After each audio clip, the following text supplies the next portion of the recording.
m'appelle Betty Cardozo, je suis psychologue dans une clinique de soins de suite, réadaptation et rééducation. Bonjour, je m'appelle Thomas Mielo, je suis ergothérapeute. Je travaille actuellement dans une clinique de soins de suite et réadaptation. Actuellement, je suis dans un service qui comprend une dizaine de lits qui sont réservés que et uniquement aux patients atteints du Covid-19.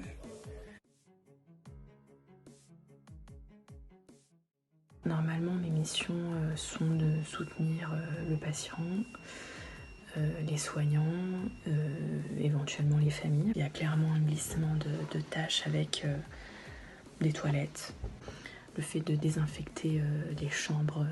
En fait, on a des patients Covid qui du coup vont dans l'aile Covid. Il faut absolument désinfecter très profondément les chambres de ces patients-là. Il y a également une grosse partie de positionnement pour tout ce qui est problème de respiration. Je fais de la désinfection, je fais les tours des constantes, les prises de saturation, transfère les patients, même jusqu'à faire les transferts pour les patients décédés et les mettre dans les sacs mortuaires. On est confronté à des risques tous les jours. Voilà, aujourd'hui, je vais voir un patient qui n'est pas Covid. Demain, il est suspect Covid et j'apprends le lendemain encore que il est Covid.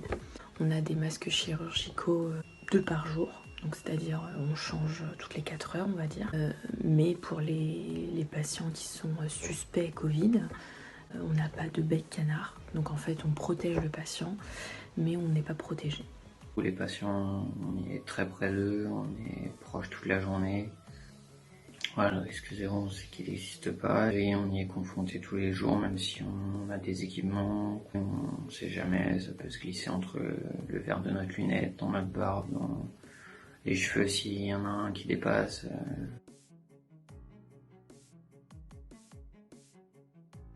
On a assez de matériel. Moi, je trouve qu'on pourrait en avoir davantage.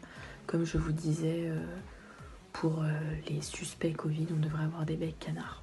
Pour l'instant, non, il n'y a pas de pénurie, mais on sent que la pénurie peut arriver très rapidement. On ne sait pas trop ce qui nous attend. On ne sait pas combien de temps on peut tenir dans le service avec les FFP2. On ne sait pas si on en aura assez pour aller jusqu'à la fin de l'épidémie.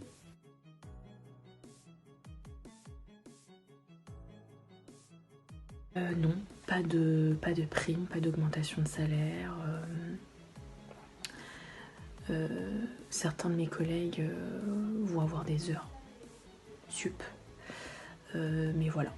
Au niveau de la reconnaissance, elle n'a jamais été prise en compte de par les politiques et que la prime actuelle qui est proposée par l'État ne fait figure encore une fois que de coûts politiques parce que tout le monde ne sera pas touché, tout le monde ne l'aura pas donc.